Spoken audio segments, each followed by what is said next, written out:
ওয়ামান মুসলমান ইমানদার ভাইরা নেককার আল্লাহর ভাইরা শুনেন, একটা আপনার আমার নবী, দয়ার নবী, নূর নবী, হায়াতুন নবী, বিশ্ব নবী মুহাম্মদ রাসূলুল্লাহ সাল্লাল্লাহু আলাইহি সাল্লাম তিনি এক সাহাবাকে ডাক দিলেন, ও আমার সাহাবা আবু কাবাব, শোনো শোনো বাবা, ও আমার সাহাবা কাবাব, শোনো শোনো বাবা। আল্লাহ সাহাবাটাকে সাড়া পেলেন না, আল্লাহ নবী সাহাবা হাজির হলেন। আসসালামু আলাইকা ইয়া রাসূলুল্লাহ, ইয়া হাবিবাল্লাহ, হুজুর আপনি কি আমাকে ডাকছিলেন? এই কথা শোনার পরে আপনি আমার নবী তখন বলেছিলেন, ও আমার সাহাবা আবু কাব, শোনো শোনো বাবা, আমি যখন তোমায় ডাকছিলাম তুমি ডাকে সাড়া দাও নাই। আল্লাহ সাহাবা তখন জবাব দিয়েছিলেন, আসসালামু আলাইকা ইয়া রাসূলুল্লাহ, ইয়া হাবিবাল্লাহ, হুজুর আপনি আমায় যখন ডাকছিলেন আমি আমার আল্লাহ তাআলার নামাজ আদায় করছিলাম।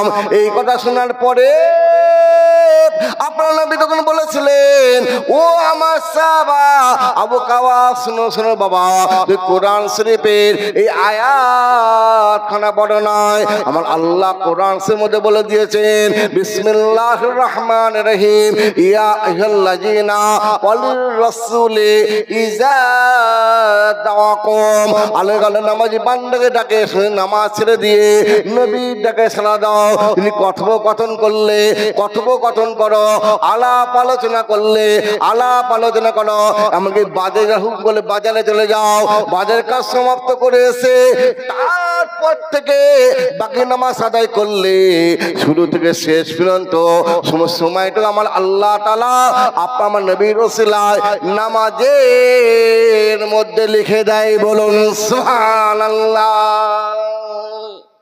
জোরে বলেন না সুবহানাল্লাহ।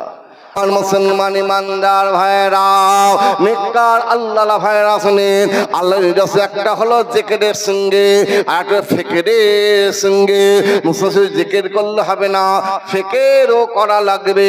ইমাম গাজ্জালি মিনহাজুল আবিদিন কিতাবের মধ্যে বলছেন, আমার আল্লাহ পাকের সৃষ্টি নিয়ে সারাদিন যখন একটা ঘন্টা ফিকির করা বা চিন্তা করা ৬৬০ বছরের নফল ইবাদত থেকে বেশি সওয়াব। বলুন সুবহানাল্লাহ।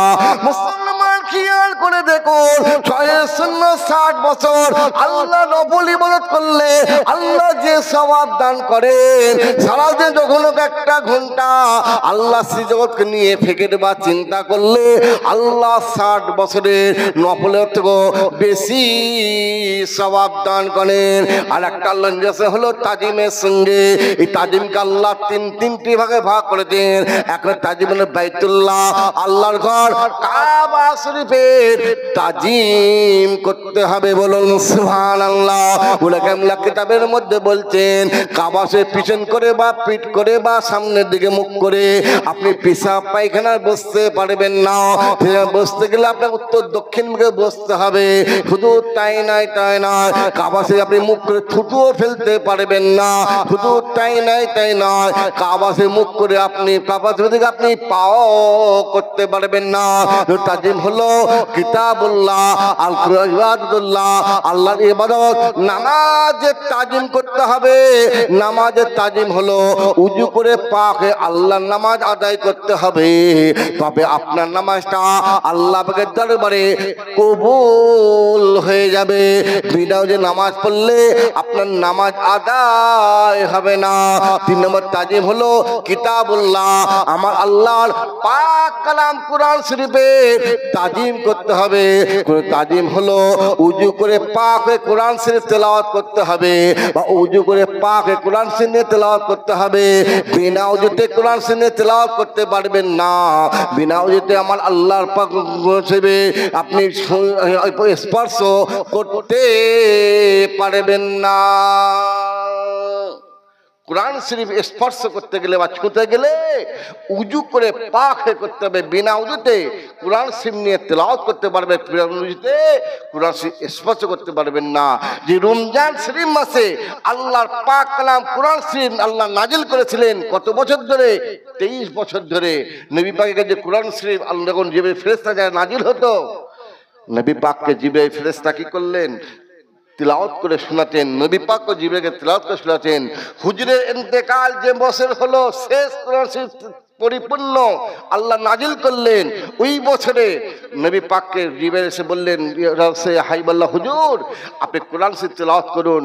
আল্লাহ নবী পরিপূর্ণ এক খতম 31 পারা কোরআন শরীফ তিলাওয়াত করলেন। জিবরাইল ফেরেশতা শুনলেন, যে ফেরেশতা তিলাওয়াত করলেন, নবী পাক শুনলেন। আবার নবী পাক তিলাওয়াত করলেন, যে ফেরেশতা শুনলেন। আবার যে ফেরেশতা তিলাওয়াত করলেন, নবী পাক শুনলেন। যাতে করে একটা জেদ জবর পেশ নুক্তা যদি না ভুল হয়ে যায়, বলুন সুবহানাল্লাহ। এই রমজান শরীফ মাসে আল্লাহ কোরআন শরীফকে নাজিল করেছিলেন। সেই নাজিল করার জন্য আল্লাহ কোরআন রমজান শরীফ মাসে এত নিয়ামত, এত ফজিলত আল্লাহ দান করেছেন, বলুন সুবহানাল্লাহ। মুসলমান খবরদার ভুল করবেন না। আল্লাহ দুনিয়াটা আমাদের বেশি দিনের করেননি, আল্লাহ ক্ষণিকের জন্য করেছেন। আল্লাহ আমাদের হায়াত দিয়েছেন, আবার মওত দেবেন। হায়াত আর মওতের মাঝখানে যেটুখানি সময়, সেটাই হলো আমাদের জীবন নামক জিন্দেগি। বুঝতে পেরেছেন? আল্লাহ নবীর সাহাবারা ছিলেন, যারা নবীর হাতে হাত দিয়ে বায়াত হয়েছিলেন বা হতেন, তাদের বলা হয় সাহাবা। আর পীরের হাতে হাত দিয়ে বায়াত হলে বলা হয় মুরিদ। এখন আর কেউ বায়াত হতে চাই না। আর আমার দাদা হুজুরকে বা সিলসিলার মেন স্তম্ভ খুঁটি হলো হালকা জিকির। যতক্ষণ না আপনি জিকির করবেন, হাক্কানি পীর, হাক্কানি আল্লাহর ওলিদের, দাদা হুজুর, পাঁচ হুজুর বসিয়াতে আল্লাহ রুহুল নাসে হুজুরকে আল্লাহ কি নিয়ামত করেছিলেন, কত বড় আল্লাহ ওলি করেছিলেন, আপনি পরিপূর্ণ চিনতে পারবেন না। অতএব মুসলমান আল্লাহ জিকির করুন, জিকিরে গাফলতি দেবেন না। আমার মুজাদ্দিদ জামান দাদা হুজুর কেবল রাহমাতুল্লাহ আলাইহি 4 তরিকার পীর ছিলেন। 4 তরিকা তিনি আমল করেছিলেন, জিকির করেছিলেন, আমরা সকলেই জানি। আর সেই পীরের তরিকার মানুষ হয়ে যদি আমরা একটা তরিকা আমল না করতে পারি, তাহলে কিরকম পীরকে আমরা ভালোবাসলাম? কি কথা ঠিক কিনা বলেন? অতএব খবরদার ভুল করা যাবে না, বুঝেছেন? নবীর সাহাবারাও ভুল করেছিলেন। আগে মানুষ ভুল করলে মানুষের মধ্যে ভীতি প্রদর্শন হতো, একটা ভয় ভাব দেখা যেত, মানুষ ভীত হতো। এখন আর ভয় করলে মানুষের মধ্যে কোনো ভয় নাই। আগে মানুষ মারা গেলে মানুষ থেকে গ্রামে শোক পালন হতো, যে বাড়ি মারা যেত সে বাড়িতে শোক পালন হতো। এখন আর সেগুলো দেখা যায় না, বুঝেছেন? খবরদার। আল্লাহ পাক কোরআনের সূরা আসরের মধ্যে বললেন, আল আসর ইন্নাল ইনসানা লাফি খুসর ইল্লাল্লাযিনা আমানু ওয়া আমিলুস সলিহাতি ওয়া তাওয়াসাউ বিল হাক্কি ওয়া তাওয়াসাউ বিস সাবর। আল্লাহ কোরআনের সূরা আসরের শেষ আয়াতে বলছেন, আমার যে বান্দাবান্দীরা দুনিয়া জমিন থেকে 4 আমল করে আমি আল্লাহ আমাকে ফিরে আসবে, আমি আল্লাহ থেকে বিনা আযাব, বিনা হিসাব, বিনা পুরসিরাতে জান্নাতের মধ্যে প্রবেশ করাবো, বলুন সুবহানাল্লাহ। 4 আমলের 1 নম্বর হলো ঈমান, 1 নম্বর ঈমান। 2 নম্বর নেক আমল। নেক আমল যত বেশি বেশি দুনিয়ায় করতে পারবেন, কবরে শুয়ে যত বেশি বেশি নেকি বা সওয়াব পাবেন। আবার খেয়াল করতে হবে, বদ আমল করলে গুনাহ পেতে হবে। আল্লাহ 3 নম্বর বলেন, একে অপরকে পরস্পরকে সবরের তাগিদ করতে হবে, সবরের উপদেশ দিতে হবে, বুঝেছেন? তার মানে একে অপরকে সত্যের তাগিদ করতে হবে। তার মানে সত্য কথা বলতে হবে, সত্য পথে চলতে হবে, হক কথা বলতে হবে, হক পথে চলতে হবে। হালাল রুজি অর্জন করে হালাল রুজি ভক্ষণ করতে হবে। হালাল রুজি ভক্ষণ করে ইবাদত করবেন, ওই ইবাদতটা আল্লাহ পাকের দরবারে কবুল হয়ে যাবে, বলুন সুবহানাল্লাহ। মুসলমান খবরদার ভুল করবেন না, মিথ্যে কথা বলা যাবে না। আল্লাহ গুনাহকে 2টা ভাগে ভাগ করেছেন, 1 নম্বর হলো সাগীরা গুনাহ, 2 নম্বর কাবীরা গুনাহ। সাগীরা যত সহজে মাফ হয়, কাবীরা গুনাহ অত সহজে মাফ হয় না। কাবীরা গুনাহ করলে আল্লাহ পাকের দরবারে তওবা করতে হয়। আপনি বারবার করবেন, ইচ্ছাকৃত করবেন, আল্লাহকে তওবা করে প্রশ্ন করলেই বুঝতে পারবেন আপনার কতটা আল্লাহ পাকের দরবারে কবুল হলো। আল্লাহ রাব্বুল আলামিন এক নম্বর কাবিরা গুনাহ করেছেন মিথ্যা কথাকে, দুই নম্বর কাবিরা গুনাহ করেছেন মিথ্যা সাক্ষী দিয়াকে। তারপর আরো কাবিরা গুনাহ রয়েছে সুদ খাওয়া কাবিরা গুনাহ, ঘুষ খাওয়া কাবিরা গুনাহ, মদ খাওয়া কাবিরা গুনাহ, জিনা করা কাবিরা গুনাহ, হত্যা করা কাবিরা গুনাহ। এরকম অনেক কাবিরা গুনাহ রয়েছে। কিতাবের মধ্যে লেখা রয়েছে একটা কাবিরা গুনাহ সাজা হলো 60,000 বছর জাহান্নাম। বলে নাউযুবিল্লাহ। মুসলমান খেয়াল করে দেখুন, আপনি একটা মিথ্যে কথা বললে আপনার সাজা হয়ে গেল 60,000 বছর জাহান্নাম। দুটো মিথ্যে কথা বললে 14,000 বছর জাহান্নাম। তিনটে মিথ্যে কথা বললে 21,000 বছর জাহান্নাম। হুজুর, আমরা কি জান্নাত যেতে পারবো না? পারবে। আল্লাহ পাক বলেন, বান্দা দুনিয়ায় অন্যায় করলে, গুনাহ করলে আমি আল্লাহ ছেড়ে দেবো না। ঈমান নিয়ে কবরে আসতে পারলে যখন কিয়ামতের মাঠে আমি হিসাব নিকাশ করব, বান্দাকে আমার অন্যায় করলে গুনাহের জন্য জাহান্নাম যেতে হবে। জাহান্নামে সাজা পেতে ঈমান নিয়ে যদি কবরে আসতে পারে, আমি আল্লাহ একদিন না একদিন রহমত বর্ষণ করব।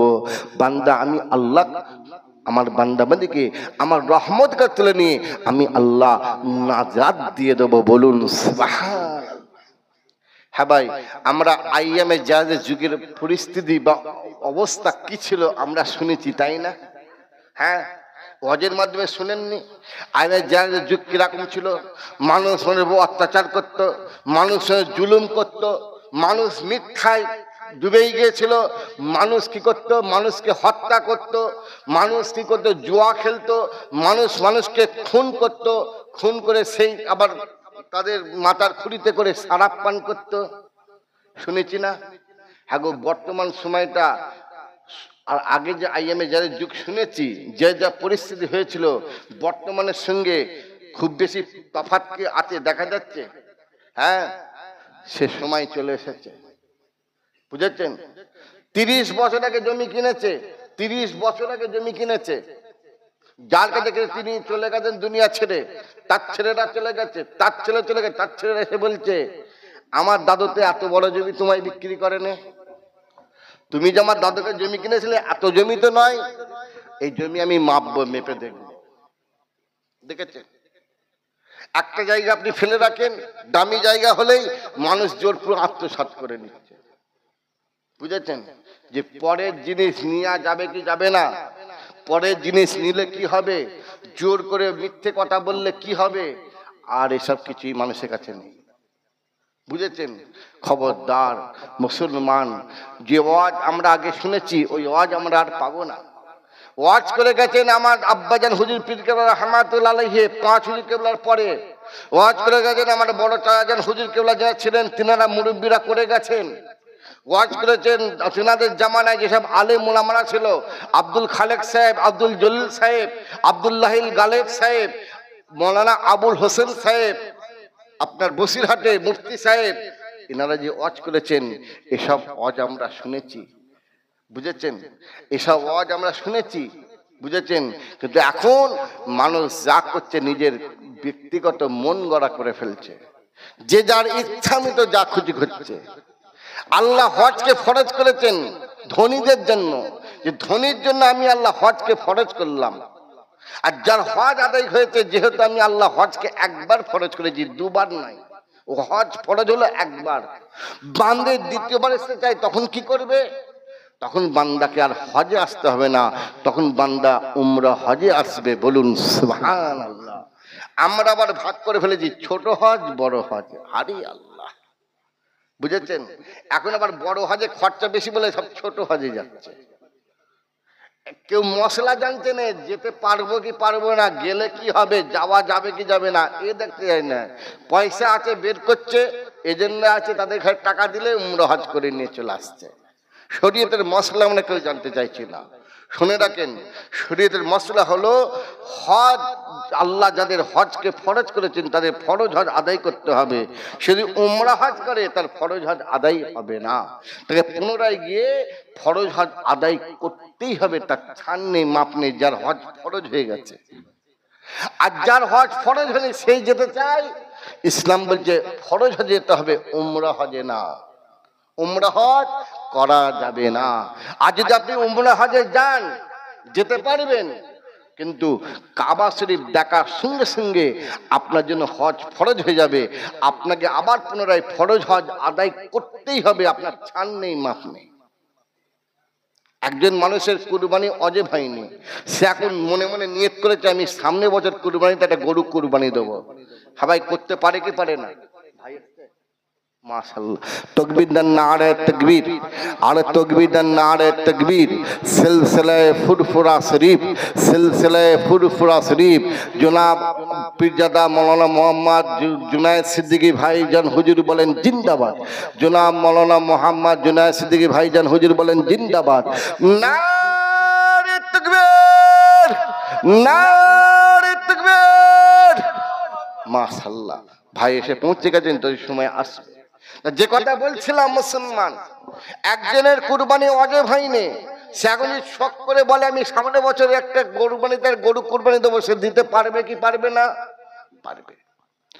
এখন রীতিমতো কুরবানির সময় একটা গরুও কিনেছে, যখনই সে নিয়ত করলো, তার কুরবানি কিন্তু ওয়াজিব ছিল না, সে ওয়াজিবের খাতায় তার নাম উঠে গেল। যেই নিয়ত করলো ওয়াজিবের খাতায় নাম উঠে গেল, বুঝেছেন? রীতিমতো কুরবানি আগে গরুও কিনেছে, সময় সঙ্গে শর্টে বলি, গরুও কিনেছে, হঠাৎ কুরবানি আগে গরুটা মারা গেছে, হারিয়ে গেছে বা চুরি হয়ে গেছে। এখন সে কি করবে? সে কি বলবে? আমার তো কুরবানি ওয়াজিব হয়নি, আমি শখ করে নিয়ত করেছিলাম, যেহেতু গরু মারা গেছে বা হারিয়ে চুরি হয়ে গেছে, আর কি করব? ইসলাম বলছে না, তোমার কুরবানি ওয়াজিব হয়নি, তুমি শখ করে যখন ওয়াজিবের খাতায় নাম লিখিয়েছো, কুরবানি গরু কেনার পরে যদি মরে যায়, হারিয়ে যায় বা চুরি হয়ে যায়, তোমাকে আবার পুনরায় গরু কিনে কুরবানি করতেই হবে, তোমার ছাড় নেই, মাপ নেই। বুঝতে পেরেছে? এখন ধরুন গরুটা মারা যায়নি, হারিয়ে গেছে বা চুরি হয়ে গেছে, রীতিমতো যখন হারিয়ে গেছে, চুরি হয়ে গেছে, তাকে আবার গরু কিনতে হবে। সে আবার কি করেছে, কুরবানি আগামীকাল, আজকে সকাল 10টা-11টায় গিয়ে বাজার থেকে একটা গরু কিনে এনেছে, ঠিক আছে? হঠাৎ রাত 10টা কি 11টার সময় একটা ফোন আসছে যে ভাই আপনি অমুক বলছেন? বলছে হ্যাঁ। বলছে আপনার একটা গরু হারিয়ে গেছে না চুরি হয়ে গেছে শুনলাম? বলছে হ্যাঁ ভাই। বলছে আপনি অমুক জায়গায় আসেন তো, এখান থেকে 4-5 কিলোমিটার দূরে। বলছে আসেন তো, একটা গরু এখানে বাঁধা আছে, গরুটা আপনার কিনা দেখেন তো। গ্রাম থেকে 2-4টে মোটরসাইকেল নিয়ে সেখানে গেছে, গিয়ে দেখছে হারিয়ে, আল্লাহ, যে গরুটা হারিয়ে গেছিল বা চুরি হয়ে গেছিল, গরুটা বাঁধা রয়েছে। তাহলে সে পূর্বের গরুটা পেয়ে গেল, তাহলে এখন সে কি করবে? পরবর্তী যে গরুটা কিনেছিল সেটা কি ঘরে পৌঁছবে না বিক্রি করে দেবে? ইসলাম বলছে দুটোকেই কুরবানি করতে হবে। অতএব মুসলমান যার হজ ফরজ হয়েছে তাকে ফরজ হজ আদায় করতে হবে। উমরা হজ করলে ফরজ হজ আদায় হবে না, পুনরায় ফরজ হজ আদায় করতেই হবে। আর যার হজ ফরজ হয়নি সে যেতে চায়, ইসলাম বলছে ফরজ হয়ে যেতে হবে। যদি ফরজ হজ করার ক্ষমতা না থাকে সে উমরা হজে যেতে পারে, যদি ফরজ করার ক্ষমতা না থাকে। মানে সে নিজে নিঃস্ব গরিব, যার হয়তো মানুষের কাছে সহযোগিতায় বা কিছু মানুষের সহযোগিতায় সে একটা গিয়ে উমরা করে আসলো, সেক্ষেত্রে আলাদা। এখন যাই যে অনেকে 2-3 বার উমরা করে বসে আছে। সেদিন সাথে একদিন বলছে হুজুর দোয়া করবেন, উমরা একটা করে এসছি, রমজান শরীফ মাসে একটা যাবো, উমরা করে আসবো। আরে আল্লাহ, আমি আমার আব্বাজান হুজুরের মুখে শুনেছি যে কচি উমরা করলে হজ ফরজ হয়ে যাবে। আর এটা বাস্তব, আমি আপনাকে উদাহরণ দিচ্ছি। আগের যুগে উমরার হজ, এখন যেমন ফরজ হজের খরচা বেশি, উমরার খরচা কম। আগের যুগে একই ছিল তো না? উমরা হজের খরচা বেশি ছিল, ফরজ হজের খরচা কম ছিল? তা তো ছিল না। তাহলে আমাদের মুরব্বীরা জমি বিক্রি করে ফরজ হজে গেছিল কেন? উমরা হজ করতে পারতো তো। মূল্যবান সম্পদ থাকলে তো ছেলেদের ভবিষ্যৎ হতো, কি হতো না? তাহলে তারা জমি বিক্রি করে হজে গেল কেন? তারা জানতেন যে গেলে ফরজ যেতে হবে, উমরা হজে না, কারণ উমরা হজ করলে হজ ফরজ হয়ে যাবে। মুসলমান যে কথা বলছিলাম, আমার নবী পাক সাল্লাল্লাহু আলাইহি সাল্লামের জামানায়, আমার নবী আল্লাহ কি আইনের যুগ যখন আসলো, আল্লাহ 1,24,000 মতো 224 সমস্ত নবীগণকে দুনিয়ায় প্রেরণ করলেন। সমস্ত নবীগণেরা শত শত বছর দিনের খেদমত করে দিনকে পরিপূর্ণ করতে পারেনি। আপনার আমার নবী নবুয়াত লাভের পরে আল্লাহ দুনিয়ায় প্রেরণ করলেন, মাত্র 23 বছর দিনের খেদমত করে দিনকে পরিপূর্ণ করে দিয়েছিলেন। নবী পাকের খেদমত ছিল মক্কা শরীফে 13 বছর, মদিনা শরীফে ছিল 10 বছর। আল্লাহ পাক নবী পাকের প্রতি খুশি হয়ে কুরআন পাকের আল্লাহ সূরা নাজিল করলেন, বিসমিল্লাহির রহমানির রহিম, ইজা জাআ নাসরুল্লাহি ওয়াল ফাত ওয়া রাআইতান নাসা ইয়াদখুলুনা ফি দীনিল্লাহি আফওয়াজা ফাসাব্বিহ বিহামদি রাব্বিকা আস্তাগফির ইন্নাহু কানা তাওয়াবা। নবী মুহাম্মদ, আমি আল্লাহ আপনি খুশি হয়ে, আমি আল্লাহ সন্তুষ্ট হয়ে আল্লাহ কোরআন শরীফের মধ্যে আমি আল্লাহ কি করলাম, আমি আল্লাহ খুশি হয়ে কোরআন শরীফের মধ্যে আমি আল্লাহ সূরা নাজিল করে দিয়েছি। বলুন সুবহানাল্লাহ। আমি আল্লাহ আপনার দ্বারা আপনার ওসিলায় দ্বীন ইসলামকে পরিপূর্ণ করে দিয়েছি। বলুন সুবহানাল্লাহ। ও আমার মুসলমান ইমানদার ভাইয়েরা, নেককার আল্লাহ ভাইয়েরা, শুনে একটা আপনার আমার নবী, দয়ার নবী, নূর নবী, হায়াতুন নবী, বিশ্ব নবী মুহাম্মদ রাসূলুল্লাহ সাল্লাল্লাহু আলাইহি সাল্লাম তিনি সাহাবাদের ডাক দিয়ে বললেন, ও আমার সাহাবারা শোনো শোনো বাবা, ও আমার সাহাবারা শোনো শোনো বাবা, আমি তোমাদের কাছে প্রতিদিন ওয়াজ করে থাকি বাবা। আজকে আমি তোমাদের কাছে একটা গুরুত্বপূর্ণ ওয়াজ করব। গুরুত্বপূর্ণ ওয়াজ করব না, যে ওয়াজ থেকে আমি নবী মুহাম্মদ রাসূলুল্লাহ সাল্লাল্লাহু আলাইহি সাল্লাম স্বয়ং তোমাদের চোখেও দেখাবো। আল্লাহ নবী সাহাবারা খুশি হয়ে গেলেন, নবী আমাদের কাছে ওয়াজ করেন, হুজুর ওয়াজ চোখে দেখান না, আজকে হুজুর শুধু ওয়াজ করবেন না, ওয়াজ চোখেও দেখাবেন বলেছেন। এই নবী সাহাবারা দলে দলে দলে দলে আল্লাহ নবীর পিছনে আসর নামাজ জামাত আদায় করার জন্য মসজিদ আজান হওয়ার পরে দলে দলে হাজির হয়ে যায়। আল্লাহ নবী আসর নামাজের ইমামতি করলেন, ইমামতি করার পরে হুজুর সালাম ফিরিয়ে দোয়া করলেন। দোয়া করার পরে সাহাবাদের দিকে ঘুরলেন, সাহাবাদের ঘুরে বললেন, ও আমার সাহাবারা শোনো শোনো বাবা, আজকে আমি তোমাদের কাছে একটা গুরুত্বপূর্ণ ওয়াজ করব। গুরুত্বপূর্ণ ওয়াজ করব না, যে ওয়াজ থেকে আমি নবী মুহাম্মদ সাল্লাল্লাহু আলাইহি সাল্লাম স্বয়ং নিজে তোমাদের চোখেও দেখাবো। বলুন সুবহানাল্লাহ। এই নবী কি করলেন, মসজিদ মেহরাবের ভিতর থেকে একটা ধূসর কানের ছিনা থলে বের করলেন। ওই থলে বের করার পরে ওই থলের ভিতর থেকে টেনে টেনে টেনে টেনে একটা সাদা লম্বা পিরান বের করলেন। লম্বা পিরান বের করার পরে পিরানতে নবী আমার সাহাবাদের সামনে তুলে ধরলেন। তুলে ধরার পরে পিরান থেকে নাড়া দিলেন। নাড়া দেওয়ার সঙ্গে সঙ্গে দেখা যায় ওই পিরান থেকে কি হয়, আল্লাহ নূরের আলো চমকে থাকে। যে নূরের আলোতে আল্লাহ নবী সাহাবাদের চক্ষুগুলো বন্ধ হয়ে যায়। বলুন সুবহানাল্লাহ। নবী আমার বলেছিলেন, ও আমার সাহাবারা শোনো শোনো বাবা, এই পিরানখানা কোথায় থেকে বাবা শোনো, এই পিরান পরিধান করে আমি মক্কা শরীফে উম্মে হানির ঘরে আরাম করছিলাম। আমার ফেরেশতা এসে আমার কদমে সলে চুমু খেলেন।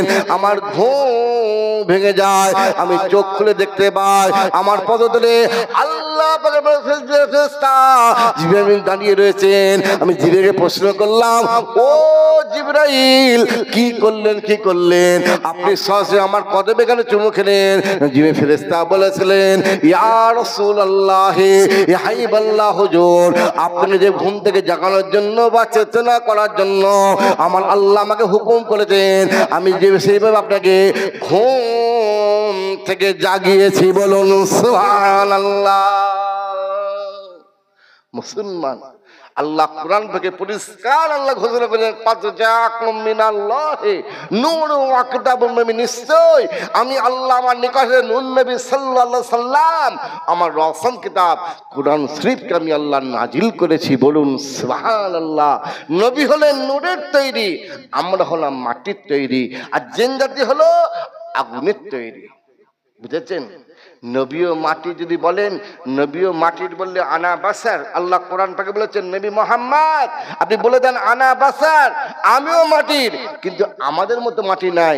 নবীর হলেন জান্নাতি মাটির তৈরি, যেদিকে যান না কেন নবী হলেন নূরের তৈরি। বলুন সুবহানাল্লাহ। মুসলমান চিন্তা করে দেখুন, তাহলে ইসলাম কি শিক্ষা দিল? আমার নবী ঘুমাচ্ছেন, যে ফেরেশতা এসে নবীর কদমে চুমু খেলেন, হুজুরের ঘুম ভেঙে গেল, এখানে শেষ নাকি? না, ইসলাম শিখেছে যখন কোনো মানুষ ঘুমায় মানুষের অঙ্গ প্রত্যঙ্গ নিস্তেজ হয়ে যায়। অতএব ঘুমন্ত মানুষকে ঘুম থেকে উঠাতে গেলে আপনি সজোরে ধাক্কা দিয়ে, জোরে আওয়াজ করে, ঠেলা দিয়ে, গুঁতা মেরে আপনি উঠাতে পারবেন না।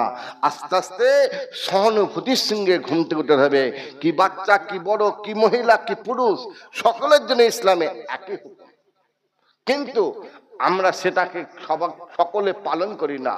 আমরা অনেকে কি করি, ঘুম থেকে তোলার দরকার, তুলে দিলাম, যে মানুষটা ঘুমিয়েছে, কতক্ষণ ঘুমালো বা মানুষটাকে কিভাবে তুলবো সেটা আমরা অত চিন্তা ভাবনা করি না।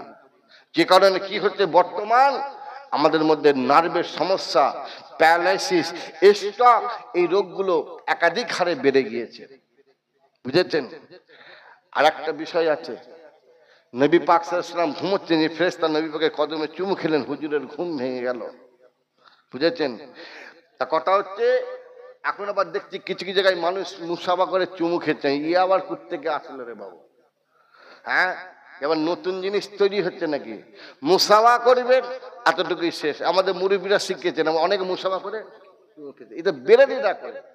যারা কবরে ফুল দেয়, কবর সেজদা করে, কবর চুম্বন করে, হ্যাঁ, আবার কবর তওয়াফও করে। এখন তওয়াফ করা নতুন শুরু হয়েছে, কবর তওয়াফ করা, এরপর আরো কত শুরু হবে তার ঠিক নেই।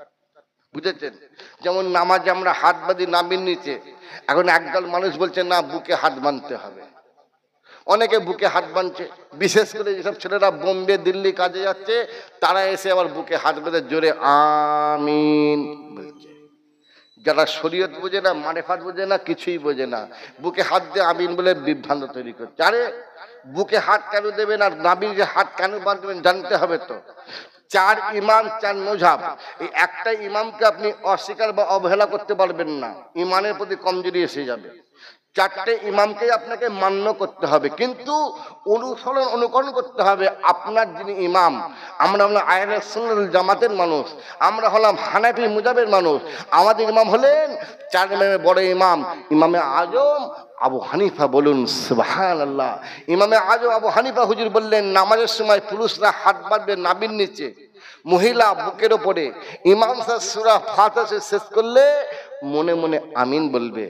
ইমাম শাফি বললেন না, নামাজের সময় পুরুষ মহিলা উভয় হাত বাঁধে বুকের ওপরে। ইমাম সাহেব সূরা ফাতিহা শেষ করলে জোরে আমিন বলতে হবে। আপনি যদি ইমামে আজম আবু হানিফা হুজুরের মতদর্শে হন, বুকে হাত বেঁধে জোরে আমিন বললে আপনার নামাজ ভুল হয়ে যাবে। আপনি নাভির নিচে হাত বেঁধে মনে মনে আমিন বলতে হবে। আবার যে আপনি সাফি মুজাবের হন, তখন নাভির নিচে হাত বেঁধে মনে মনে আমিন বলে নামাজ ভুল হবে। তখন আপনাকে বুকে হাত বেঁধে জোরে আমিন বলতে হবে। অতএব হাত বাঁধার আগে আপনাকে চিন্তা করতে হবে আমি কোন ইমামের অনুসারী। বুঝেছেন? এখানে দ্বন্দ্বের ব্যাপার নয়, এখানে ঝগড়ার ব্যাপার না। মুসলমানের মধ্যে দুইটা ভাগ, একটা হলো শিয়া, একটা হলো সুন্নি। একটা শিয়া, একটা সুন্নি। আর সুন্নির মধ্যে চারটে ইমাম আছে, যে যার ইমামের অনুসারী হতে হবে, যে যার ইমামের অনুসরণ করে চলতে হবে। বুঝতে পেরেছেন? তা কথা হচ্ছে আমাদের এগুলো খেয়াল করতে হবে। তো নবী পাক সাল্লাল্লাহু আলাইহি ওয়াসাল্লাম যে ফেরেশতা কি করলেন, হুজুর বললেন ও আমার সাহাবারা শোনো শোনো। তবে যে ফেরেশতা কি করলেন, আমায় জমজম কূপের কাছে নিয়ে গেলেন, জমজম করে নিয়ে গিয়ে জমজম করে উযু করালেন। তার মানে বোঝা গেল মানুষ যখন ঘুমিয়ে পড়ে মানুষের উযু থাকে না, ঘুমন্ত মানুষকে আবার পুনরায় উযু করতে হবে। আপনি মসজিদ জুম্মার দিন গেছেন নামাজ পড়ার জন্য, আপনার ঘুমের তন্ত্র এসেছে, আপনি যদি মাথা নিচু করে আপনি ঘুমেন বা আপনি তন্ত্রে ঘুমন, তাহলে আপনার সমস্যা নাই।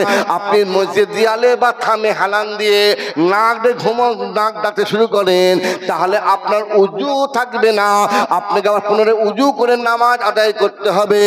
ও আমার সাহাবারা তাবজি ফেরেশতা বললেন ইয়া রাসূল ইয়া হাবিবাল্লাহ হুজুর আপনি উত্তর পূর্বের কোণের দিকে চেয়ে দেখুন এই যে আমার আল্লাহ জান্নাতে বুরাক প্রেরণ করেছেন তারপরে আপনি আরোহণ করে আমার আল্লাহকে দিদার করতে সাক্ষাৎ করে দেবেন ও আমার সাহাবারা শোনো শোনো বাবা এই প্রাণ পরিধান করে আমি বুড়াক বুড়া আরোহণ করতে গেলাম বুড়াক নড়াচড়া করতে থাকে ফেরেশতা তখন বলল এই বুড়া খবরদার খবরদার বিয়া দেবী করো না বিয়া দেবী করো না তোমার উপর যিনি আরোহণ করছেন তিনি হলেন দো জাহানের বাদশাহ বাদশাহ দিকের বাদশাহ তাজদারে মদিনা দুলহায়ে মদিনা আহমদ মুসবা হুজুর নূর সাল্লাল্লাহু আলাইহি ওয়াসাল্লাম আল্লাহ বুড়াকে জুবান খুলে দিয়েছিলেন বুড়া তখন বলেছিল আসসালামু আলাইকা ইয়া রাসূলুল্লাহ ইয়া হাবিবাল্লাহ হুজুর আপনি যেমন আমার উপর আরোহণ করে আমার আল্লাহর কাছে 800 পাকে যাবেন আমার আল্লাহর দিদার সাক্ষাৎ করার জন্য আমি বলাক আমার মনে একটা আশা কা তামান্না রয়েছে কি আশা কি তামান্না কাল কিয়ামতের ময়দানে হাসরের বিচার প্রান্তে আপনার গুনাহ উম্মত যখন নফসি নফসি বলে ক্লান্তি থাকবে আপনি আমার উপর আরোহণ করে আপনার গুনাহগার উম্মত তোমাকে হাউজে কাউসারের পানি পান করাবেন আল্লাহ নবী যখন বলেছিলেন এই বুড়া শোনো শোনো কাল কিয়ামতের ময়দানে হাসরের ময়দানে তোমার উপর আরোহণ করে আমি নবী মুহাম্মদ আমার গুনাহগার উম্মতকে হাউজে কাউসারের পানি পান করাবো হুজুর তাই নয় আমি নবী মুহাম্মদ আমার আল্লাহ যে জান্নাতে বলে যাব তুমি বুড়া তোমাকেও আমার আল্লাহ তাআলা ওই জান্নাতের মধ্যে নিয়ে যাব বলুন সুবহানাল্লাহ মুসলমান চিন্তা করেন আল্লাহ কোরআন পাকে সূরা নাজিল করলেন ইন্না আতাইনাকাল কাউসার ফাসাল্লি লিরাব্বিকা ওয়ানহার ইন্না সানিয়াকা হুয়াল আবতার নবী মুহাম্মদ আমি আল্লাহ আপনাকে হাউজে কাউসার দান করলাম ফাসাল্লি লিরাব্বিকা ওয়ানহার আপনি আপনার প্রভুর নামে সৃষ্টিকর্তার নামে করুন কুরবানি করুন আর নামাজকে কায়েম করুন নামাজকে প্রতিষ্ঠিত করুন আল্লাহ নবী পাককে আল্লাহ নামে কুরবানি করার জন্য হুকুম করেছেন আমরা হালাল পশু জবাই করে খাই কি ভাইজান খাই না হ্যাঁ হালাল পশু আমরা জবাই করি এই জবাই করার একটা নিয়ম আছে না নাই দোয়া আছে না নাই হালাল পশু জবাই করতে গেলে শরীয়তের হুকুম হলো পশুর পা হবে উত্তরে মাথা হবে দক্ষিণে যিনি জবাই করবেন তিনি পশ্চিমের দিকে পশ্চিমে মুখ করে হালাল পশু জবাই করবে কি সঠিক তো নাকি এখন তাই হচ্ছে হ্যাঁ বাজারে খালি মুরগির কলা যিনি ধরেছেন না আছে দোয়া না আছে সূরা না আছে উযু না আছে টুপি সে ধরে সে নিজেই মাথা তুলে কেটে দিয়ে করে ভরে দিল টিনের ভিতরে আরে আল্লাহ এক হাতেই জবাই করে টিনে ভরে দিল দিয়ে টিনে তুলে নিয়ে ছেড়িয়ে সে গোশত চলে এলো দাও 1.5 কেজি দাও 500 দাও 750 দাও 1 কেজি কি হচ্ছে বুঝতে পারছেন তো কোথা থেকে আমাদের রোগটা ধরছে হ্যাঁ কুরবানি করতে গেলেও আপনাকে যখন কুরবানি পশু ফেলবেন কুরবানি পশুর মাথাটা হতে হবে দক্ষিণে পা হতে হবে বা পিছন হতে হবে উত্তরে যিনি জবাই করবেন তিনি পশ্চিম দিকে মুখ করে জবাই করবেন বুঝেছেন হালাল পশু জবাই করার হুকুমটা বা কিভাবে করে সেটাও ইসলাম আমাদের শিখিয়ে দিয়েছে কিন্তু ভাই রাগ করবেন না আমরা নিজেরা সব নিজের ব্যক্তিগত সুবিধা করে ফেলেছি বুঝেছেন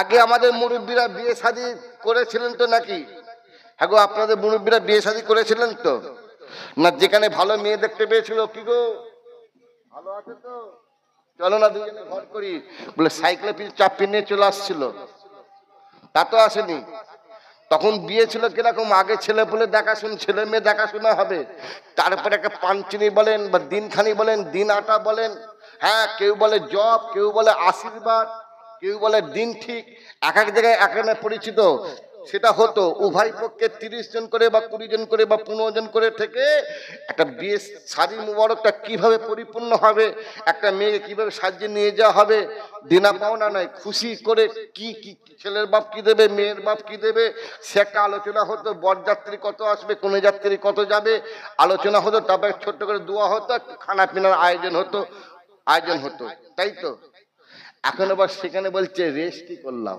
আরে আল্লাহ বলছে পাঞ্চিনিতে রেজিস্ট্রি করলাম, একে পাঞ্চিনি করতে গিয়ে রেজিস্ট্রি করছেন, কাকে বানছেন? ছেলের বাপকে না মেয়ের বাপকে? কাকে বানছেন, ছেলেকে না মেয়েকে? হ্যাঁ, আপনি যখন রেজিস্ট্রি করে নিচ্ছেন, খুব ভালো করে বুঝবেন, রেজিস্ট্রি করা হলো দুনিয়ার খাতায় নাম।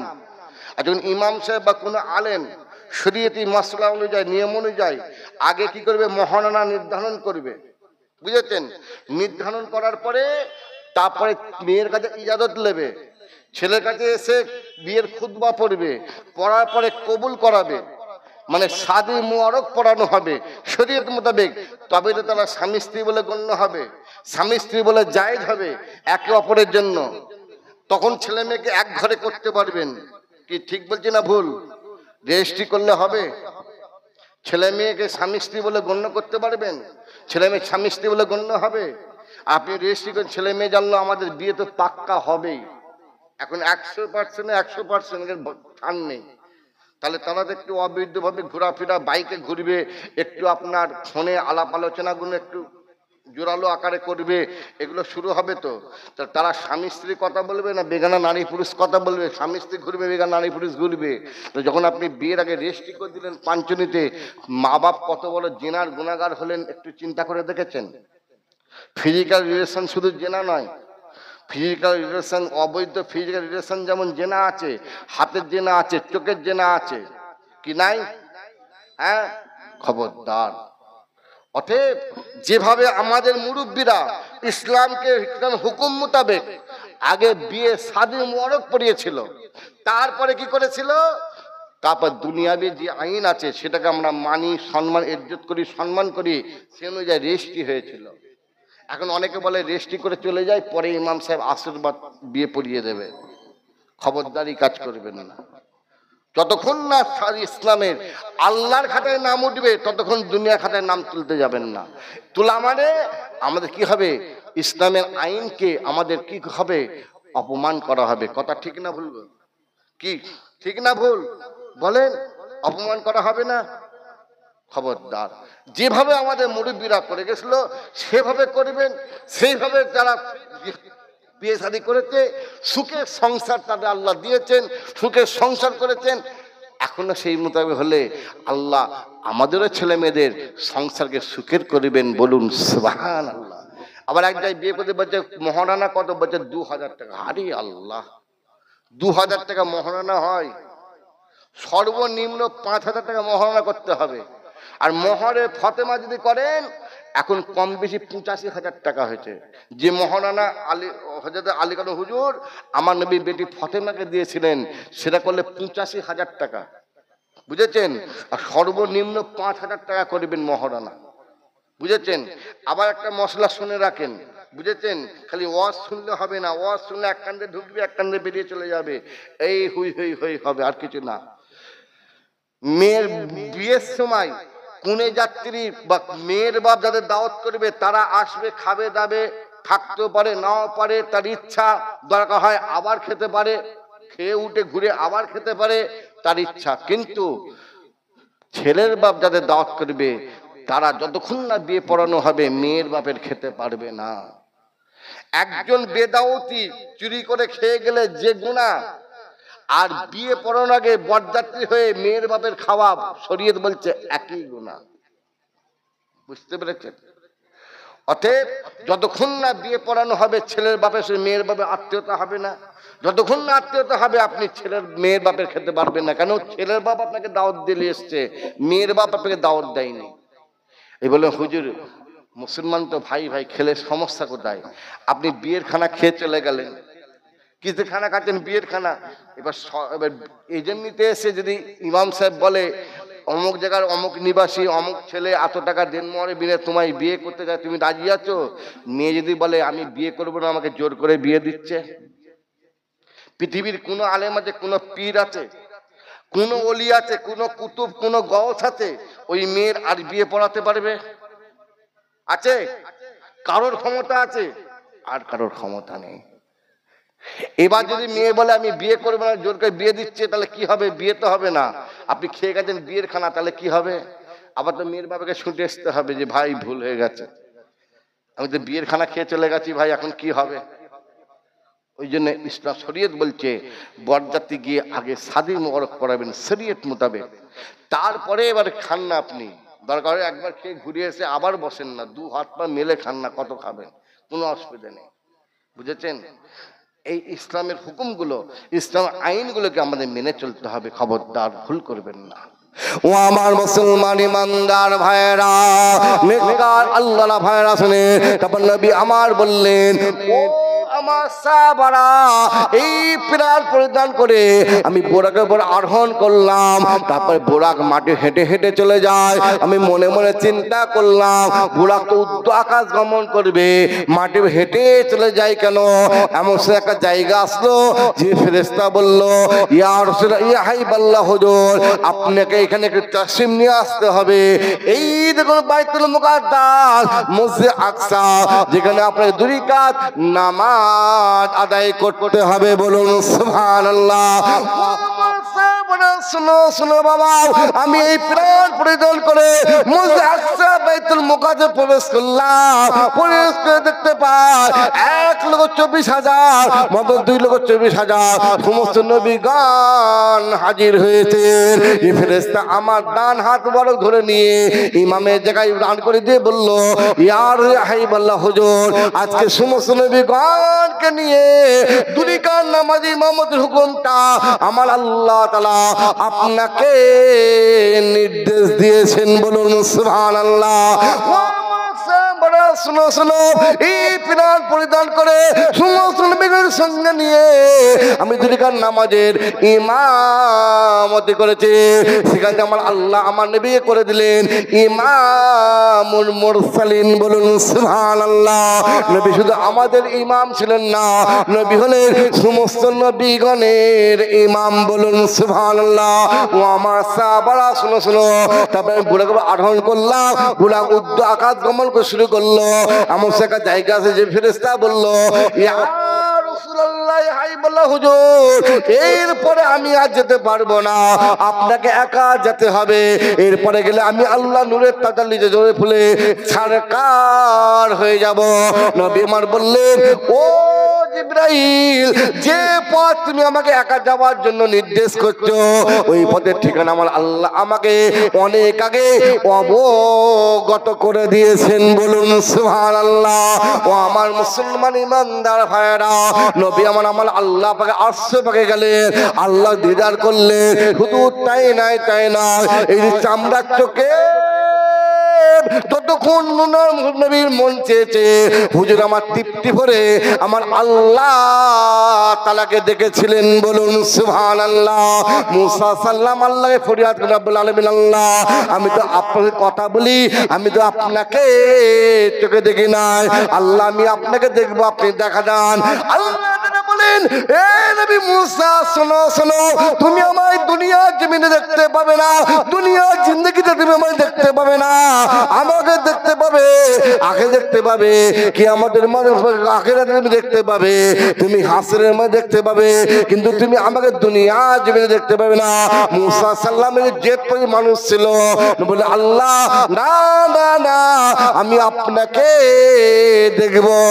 আল্লাহ নবী মুসা, তুমি পাহাড়ের দিকে চেয়ে দেখো।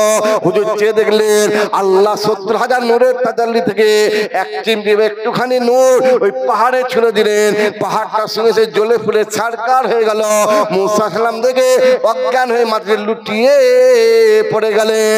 আমার নবী আমার আল্লাহকে সরাসরি দেখেছিলেন, কিন্তু তার আগে আমার আল্লাহ আমার নবীর 4বার বক্ষ বিতরণ করেছিলেন। নবীর বয়স 2 বছর, আল্লাহ প্রথম বক্ষ বিতরণ করলেন। নবীর বয়স 4 বছর, আল্লাহ দ্বিতীয় বক্ষ বের করলেন। নবীর বয়স যখন 6 বছর, আল্লাহ তৃতীয় বক্ষ বের করেছেন। নবীর বয়স যখন 10 বছর, আল্লাহ চতুর্থম বক্ষ বের করেছিলেন। নবী আমার বলেন আমার আল্লাহ আমার 4বার বক্ষ বিতরণ করেছেন। আমি নবী মুহাম্মদ একটু বারের জন্য কোনো কষ্ট বুঝতে পারি নাই। বলুন সুবহানাল্লাহ। ও আমার মুসলমান ইমানদার ভাইয়েরা, আমরা সেই নবীর উম্মত, আল্লাহ উম্মতে মুহাম্মদ আমাদেরকে দুনিয়ার বুকে প্রেরণ করেছে। খবরদার খবরদার ভুল করবেন না। নবীর সুন্নতের প্রতি পাবন্দি হয়, নবীর আদর্শিত হয়। আমাদের কথাবার্তা ইসলামিক তৈরি করুন। আর শুধু তার সঙ্গে সঙ্গে আমাদের একটা করণীয় কাজ হলো আমরা ফুরফুরা শরীফে মুজাদ্দিদ আমার কুতুবুল আলাম আমিরুস শরিয়াত আল হযরত আমাদের সিলসিলার মানুষ হলে হবে না, মহব্বতের মানুষ হলে হবে না, পীরকে ভালোবাসলে হবে না। পীরকে পরিকৃত ভালোবাসতে গেলে পীরের যে ওসিয়তনামা কিতাবটা রয়েছে ওই কিতাবটা আমাদের আমল করতে হবে। কথা ঠিক কিনা? খালি পীরকে পীর বলে ডাকলে মহব্বত করলে ভালোবাসলে হবে? পীর যে ওসিয়ত করে গেলেন, নিজের হাতে লিখে গেলেন ওসিয়তনামা কিতাব, যেখানে অনেক গুরুত্বপূর্ণ ওসিয়ত, যেটা আপনার ইহকাল পরকাল সর্বদিক থেকে আল্লাহ আপনাকে কি করবেন, হেফাজত করবেন। সেই ওসিয়তটা আমাদের কি করতে হবে? আমাদের আমল করতে হবে। বলুন সুবহানাল্লাহ। খবরদার মুসলমান ভুল করবেন না। হ্যাঁ, আল্লাহ নবী আল্লাহ আরশে পে গেছে, আল্লাহ সে দিদার করেছিলেন। হ্যাঁ, অনেকে এটা অস্বীকার করে, বলে নবী নাকি স্বপ্নে গেছিলেন। না, আমার নবী স্বপ্নে যায়নি, আমার নবী সশরীরে আল্লাহ পাকের সাথে দিদার করেছিলেন। বলুন সুবহানাল্লাহ। ও আমার মুসলমান ইমানদার ভাইরা, নেককার আল্লাহর ভাইরা, শুনে একটা আপনার আমার নবী দয়ার নবী নবী হায়াতুন নবী বিশ্ব নবী মুহাম্মদ রাসূলুল্লাহ সাল্লাল্লাহু আলাইহি সাল্লাম হুজুর মদিনাবে সাহাবাদের নিয়ে আলোচনা করছে, আলোচনা করছে। আমসে আল্লাহর তরফ থেকে কোরআন পাকে আয়াত নাজিল হয়ে গেল। বিসমিল্লাহির রহমানির রহিম। ইজা জাআ নাসরুল্লাহি ওয়াল ফাত ওয়া রাআইতান নাসা ইয়াদখুলুনা ফি দীনিল্লাহি আফওয়াজা ফাসাব্বিহ বিহামদি রাব্বিকা আস্তাগফির ইন্নাহু কানা তাওয়াবা। এই আয়াত হওয়ার পর নবী আমার খুশি হয়ে সাহাবাদের সঙ্গে আয়াত তেলাওয়াত করলেন। এই আয়াত তেলাওয়াত করার পরে আল্লাহ সাহাবাদের সামনে এই আয়াতের ব্যাখ্যা করে শোনাচ্ছে, তর্জমা করে শোনাচ্ছে। নবী সাহাবারা শুনে বড়ই খুশি আনন্দিত হচ্ছে। কিন্তু এই স্থানে আবু বকর হুজুর বসেছিলেন। হুজুর শুনতে শুনতে আর থাকতে পারলেন না। মদিনা নবী এক কিনারে এসে হুজুর কান্না শুরু করেছেন, চোখ দিয়ে টপ টপ টপ টপ করে পানি পড়ছে।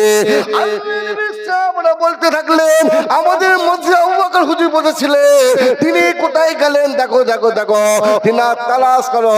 তালাশ করতে জেগে গেল। আবু বকর হুজুর মসজিদ নববীর এক কিনারায় বসে বসে হুজুর কান্না করছেন। নবী সাহাবারা গিয়ে হাজির হলেন। হুজুর আমাদের আল্লাহ আমাদের নবীকে এত ভালোবাসে, এত পিয়ার করে।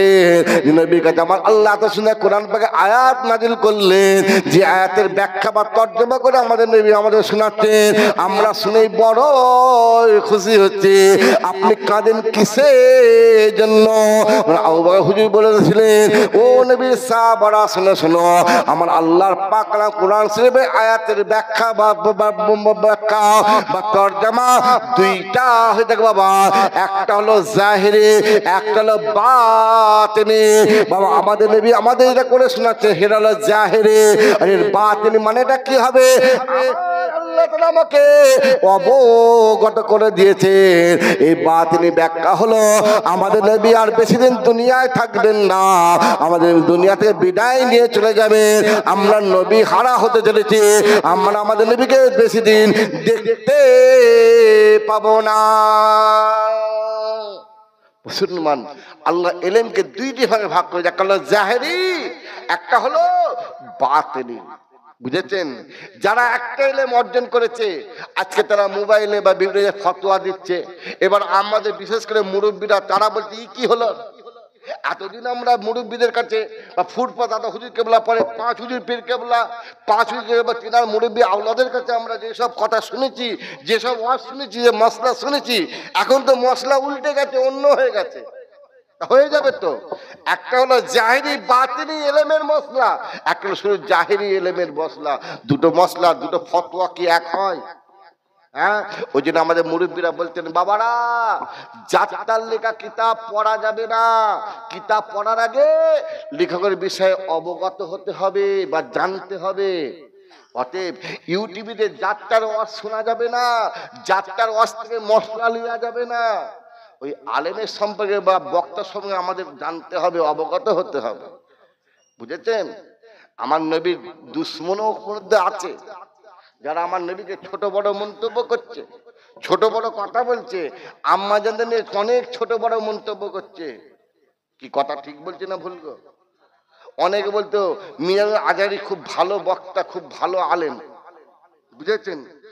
আজ দেখেন ইউটিউবে খুলে এমন কিছু কুৎসিত কথা যেগুলো বলতেও লজ্জা, শুনতেও লজ্জা।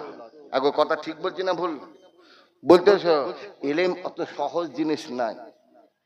এলেম অর্জন করার পরে বাস্তবায়িত করা, বাস্তবে রূপান্তর করা অত সহজ নয়। বুঝেছেন? তা মাসলা বলেন, ফতোয়া বলেন, কাদের নিতে হবে, কাদের শুনতে হবে। আমি তিরাশি দাদা পীর হুজুর কেবলা বংশের আওলাদ, আমার শুনবেন নাকি? আমার নেবেন নাকি?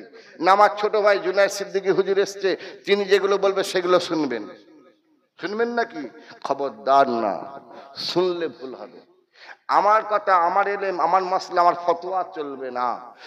ফতোয়া বা মাসলা তাদের নিতে হবে যাদের এলেম ছিল দুইটা, এক হলো জাহেরি আর এক হলো বাতিনি। এক হলো জাহেরি, এক হলো বাতিনি। আমি কেন, আমার আব্বা হুজুরের কোনো ফতোয়া মাসলা আমাদের চলবে না। বুঝেছেন? যাদের এলেম দুইটা, জাহেরি বাতিনি, তাদের কথা শুনতে হবে, তাদের কথা, তাদের ফতোয়া মশলা আমাদের মানতে হবে। এবং যে বা যাহারা, সে আমি বলেন, আমার ছোট ভাই সিদ্দিকী বলেন, বা দাদা পেকুর আওলাদ বলেন, বা কোনো আলেম ওলামা বলেন, মসজিদে ইমাম সাহেব বলেন, গ্রামের আলেম বলেন, এই জাহেরি বাতিনি এলেমুলাদের অনুসরণ অনুকরণ করে যে বা যাহারা, মানে দাদা হুজুর পাঁচকে অনুসরণ করে যে বা যাহারা মশলা বা ফতোয়া দেবে, তাদের ফতোয়া, তাদের মশলা আমরা মানতে পারবো, শুনতে পারবো, পালন করতে পারবো, নচেত নয়। কেন আমার এলেম হলো একটা। এখন আপনি আমার আব্বা হুজুরের এলেম মধ্যে, আমার আব্বা হুজুর এলেম দুইটা, জাহেরি বাতিনি। কথা ঠিক না বলবো? আমার বড় ছেলের হুজুর কেবলা ছিলেন, হ্যাঁ, মুফতি মেজদা হুজুরকে বড় সাহেব দাদা, নাম ধরছি না বিয়াদবির জন্য, এলেম সে দুইটা, জাহেরি বাতিনি। আমার মুফতি মেজদা হুজুর কেবলাকে আল্লাহ এলেমের দরিয়া, এলেমের সাগর করেছিলেন, এলেমের জাহাজ করেছিলেন। যখন মুফতি মেজরা হুজুর কেবলা হজ পাকে গেলেন, হুজুর কেবলার হজের জাহাজ, মানে হজের জাহাজ, পানির জাহাজ ছেড়ে দিল, দাদা হুজুর কেবলা বলেছিলেন, বাবা আমি এলেমকে আল্লাহর দরিয়ায় ভাসিয়ে দিলাম, বলুন সুবহানাল্লাহ। মুফতি মেজরা হুজুর কেবলা কিতাবগুলো খুলে দেখেন, যতগুলো কিতাব লিখে গেছেন, কম বেশি প্রতিটা কিতাবের মধ্যে লেখা রয়েছে নবী হলেন নূরের তৈরি, বলুন সুবহানাল্লাহ। বুঝেছেন? কথা হচ্ছে, অতএব যাদের এলেম দুইটা, জাহেরি বাতিনি, তাদের অনুসরণ অনুকরণ করে যে বা যাহার আছে, দাদা পীরের বংশের আওলাদ হোক, আওলাদের আওলাদ হোক, আওলাদের আওলাদ হোক, খলিফা হোক, খলিফার আওলাদ হোক, খলিফার আওলাদের খলিফা হোক, গ্রামের ইমাম হোক, গ্রামের আলেম হোক, যেই হোক, যে বা যাহারা বলবে তাদের কথা মানা, শোনা বা পালন করা যাবে, নচেত শুনলে ভুল হবে। কেন? তিনাদের এলেম হলো দুইটা, এক হলো জাহেরি, এক হলো বাতিনি। আমাদের এলেম হলো একটা, সিরেফ জাহেরি। অতএব আমাদের কথা শুনতে গেলে জাহেরির সঙ্গে বাতিনি এলেমুল্লাদের অনুসরণ অনুকরণ অনুযায়ী বললাম কিনা সেটা দেখতে হবে। যদি তিবেন সিদ্দিকী হুজুর জাহেরির সঙ্গে বাতিনি অনুসরণ করে বলে, তবে তিবেন সিদ্দিকী হুজুর ছোট হুজুরের বড় ছেলে ছোট সাহেবজাদা বলে আমার কথা মানা শোনা পালন করা যাবে, নচেত ভুল হবে। বুঝেছেন? আর আমি যে মশলাগুলো বলে যাচ্ছি, আপনাদের পরিচিত যেগুলো মুফতি সাহেব আছে, মানে কিতাবি মুফতি যেগুলো, বুঝলেন, কিতাবি আলেম, কিতাবি মুফতি আছে, তাদের কাছে একটু মশলা জানবেন, বলে দেবে। বুঝেছেন? তো যাই হোক, কথা হচ্ছে নবী সাহাবারা, আল্লাহ নবী একথা বললেন, আল্লাহ নবী সাহাবারা আল্লাহ নবীর দ্বারা হাজির হয়েছেন, আসসালামু আলাইকুম ইয়া রাসূলুল্লাহ হাবিবুল্লাহ হুজুর, আপনি কি দুনিয়া থেকে বিদায় নিয়ে চলে যাবেন? আল্লাহ নবী বললেন, আমার সাহাবারা, এই কথা তোমাদের কে বললো যে আমি দুনিয়া থেকে বিদায় নিয়ে চলে যাব? আমি নবী পাক আর দুনিয়া বেশি থাকবো না। ও আমার মুসলমান ইমানদার ভাইরা, নেককার আল্লাহ ভাইরা, তখন আল্লাহ নবী সাহাবারা ওই কথা বলেছিলেন। আল্লাহ নবী সাহাবারা তখন বললেন, ইয়া রাসূলুল্লাহ হাবিবাল্লাহ হুজুর, আপনি যখন এই আয়াতের ব্যাখ্যা বা তরজমা করছেন, আমরা শুনে বড় খুশি হচ্ছে, কিন্তু আবু বকর হুজুর শুনে থাকতে পারলেন না। মসজিদ এক কিনারায় গিয়ে হুজুর কান্না শুরু করেছেন। এত কান্না কাঁদেন, তিনার চক্ষু দিয়ে টপ টপ করে পানি পড়তে থাকে। হুজুর আমরা তেনাকে প্রশ্ন করলাম, তিনি বললেন এই কথা বলেছেন। তখন আল্লাহ নবী বললেন, ও আমার সাহাবারা শোনো শোনো, আমার আবু বকর যে কথা বলেছে বাবা বাবা সত্য কথা বলেছে। আমার আবু বকর যে কথা বলেছে বাবা হক কথা বলেছে। এইগুলো শুনে আমরা নবী সাহাবারা থাকতে পারলেন না। নবী সাহাবারা কান্না শুরু করলেন। এত কান্না কাঁদেন, এত কান্না কাঁদেন, যে কান্না থেকে নবী আমার অসুস্থ হয়ে গেলেন। গুটি গুটি পায়ে আম্মাজান মা আয়েশার ঘরে গিয়ে পৌঁছালেন। আম্মাজান মা আয়েশা গিয়ে বললেন, ও আয়েশা যাও যাও যাও, তোমার আব্বা জানের কাছে যাও, তোমার আব্বা গিয়ে বলো আজকে মসজিদ নববীতে ইমামতির হুকুমটা আমি তিনাকে আদেশ করলাম। আম্মাজান মা আয়েশা বললেন, ইয়া রাসূলুল্লাহ হাইবালা হুজুর বিয়াদবি মাফ করবে, এই সংবাদ আমি আমার আব্বাজানকে দিতে পারবো না, আপনি অন্য কোন সাহাবাকে দিয়ে বলে পাঠান। কারণ আমার আব্বাজান হলেন লাজুর মনের মানুষ, আমার আব্বাজান হলেন নরম মনের মানুষ। এই কথা শুনলে আমার আব্বাজান সহ্য করতে পারবেন না। আয়েশা যাও যাও যাও, এই সংবাদ তোমাকেই দিতে হবে। সংবাদ দেওয়া হলো, মসজিদে আজান হলো, এবার জামাত হবে। নবী সাহাবারা দলে দলে হাজির হয়ে যায় আল্লাহ নবীর পিছনে জামাতের সঙ্গে নামাজ আদায় করার জন্য। যখন জামাতের সময় হলো তখন নবী সাহাবারা দেখলো ইমামতির জায়গায় নবী পাক না থেকে আবু হুজুরকে তারা দেখতে পেয়ে এত কান্না শুরু করলো। আল্লাহ নবী বললেন, ও আয়েশা ও আয়েশা কিসের আওয়াজ শোনা যায়? নবী আল্লাহ আম্মাজান মা আয়েশা বলেন, ইয়া রাসূল হাইবাল্লাহ হুজুর আপনার সাহাবারা আপনাদের নামাজ আদায় করতে এসেছেন, কিন্তু আপনাকে দেখতে না পেয়ে আপনার সাহাবারা তো কান্না কাঁদে, যে কান্নার আওয়াজ শোনা যায়। নবী তখন দুজন সাহাবাকে ডাক দিয়ে তিনাদের উপর ভর করে গুটি গুটি পায়ে মসজিদে মেহরাবের কাছে গিয়ে দাঁড়িয়ে বললেন, ও আমার সাহাবারা কেঁদো না বাবা, কেঁদো না কেঁদো না, ও আমার সাহাবারা কেঁদো না বাবা, কেঁদো না কেঁদো না। এই দুনিয়া হলো দুদিনের দুনিয়া, এই দুনিয়া বেশি দিনের নয়। আল্লাহ কুরআন পাকে বলেছেন, বিসমিল্লাহির রহমানির রহিম, ইয়া আইয়ুহাল্লাযিনা ওয়ালির রাসূলি ইজা নুদিন ইয়া আইয়ুহাল্লাযিনা আমানু তাকুল্লাহা ওয়া কুনু মা সাদিকিন। আমার আল্লাহ বলেন, ও আমার বান্দাবান্দীরা তোমরা আমি আল্লাহ আমাকে ভয় করো, ওয়া কুনু মা সাদিকিন সত্যবাদীদের দলভুক্ত হও। আল্লাহর হুকুম হলো আল্লাহ তাআলাকে ভয় করতে হবে আর সত্য দলভুক্ত হতে হবে। খবরদার খবরদার। নবী বললেন, ও আমার সাহাবারা শোনো শোনো, এই দুনিয়া হলো দুদিনের দুনিয়া, এই দুনিয়া বেশি দিন নয়। এই দুনিয়া ছেড়ে সকলকে চলে যেতে হবে, আমি তোমার ছেড়ে চলে যাব। খবরদার খবরদার, কেঁদো না বাবা, কেঁদো না কেঁদো না। এই দুনিয়া হলো দুদিনের দুনিয়া, এই দুনিয়া বেশি দিনের জন্য নয়। তকবীর দেন না নারায়ে তাকবীর, আর তকবীর দেন না নারায়ে তাকবীর। জনাব পীরজাদা মৌলানা মোহাম্মদ জুনায়েদ সিদ্দিকী ভাইজান হুজুর বলেন জিন্দাবাদ। জনাব পীরজাদা মৌলানা মোহাম্মদ জুনায়েদ সিদ্দিকী ভাইজান হুজুর বলেন জিন্দাবাদ। নারে তাকবীর। মাশাআল্লাহ, আমার পরে ছোট ভাই এসছে। হ্যাঁ, যে যেখানে আছেন চলে আসেন, দেরি করবেন না, যে জায়গায় চলে আসেন। তা ভাইজান যে কথা বলছিলাম, এই দুনিয়া বেশি দিনের জন্য নয়, এই দুনিয়া আল্লাহ আমাদের জন্য ক্ষণিকের জন্য করেছেন, বুঝেছেন? সংক্ষিপ্ত করি। আগে যেমন আমাদের গ্রামে কোনো মানুষ যখন মারা যেত, হ্যাঁ গো, গ্রামে কোনো মানুষ মারা গেলে যে বাড়িতে মারা যেত ওই বাড়ির মানুষদের পক্ষে রান্না করা সম্ভব হতো না। পাশে বা গ্রামের অন্যান্য মানুষরা রান্না করে সে বাড়িতে মাইয়েতের বাড়িতে দিয়ে পাঠাতো। কথা ঠিক না ভুল গো? দিয়ে পাঠাতো না? দিয়ে পাঠাতো। এখন আর আছে? যে বাড়ি মারা গেছে সেই বাড়িতেই এখন শুরু করতে হবে, যে মানে সেই বাড়িতেই এখন রান্না করতে হবে। আগে মারা গেলে মানুষের কত শোক হতো, দুঃখ হতো। কি বেটা ছেলে, কি মেয়ে ছেলে, কি ছোট কি বড়, কি মাচানা, কি চায়ের দোকান, কি মসজিদের বারান্দা, কি মা বোনদের গোল টেবিল, যেখানে যা আলোচনা হতো একটাই, ওই মৃত ব্যক্তির প্রশংসার তারিফ চলতো। এখন আর হয়? এখন খালি ওই মিনহা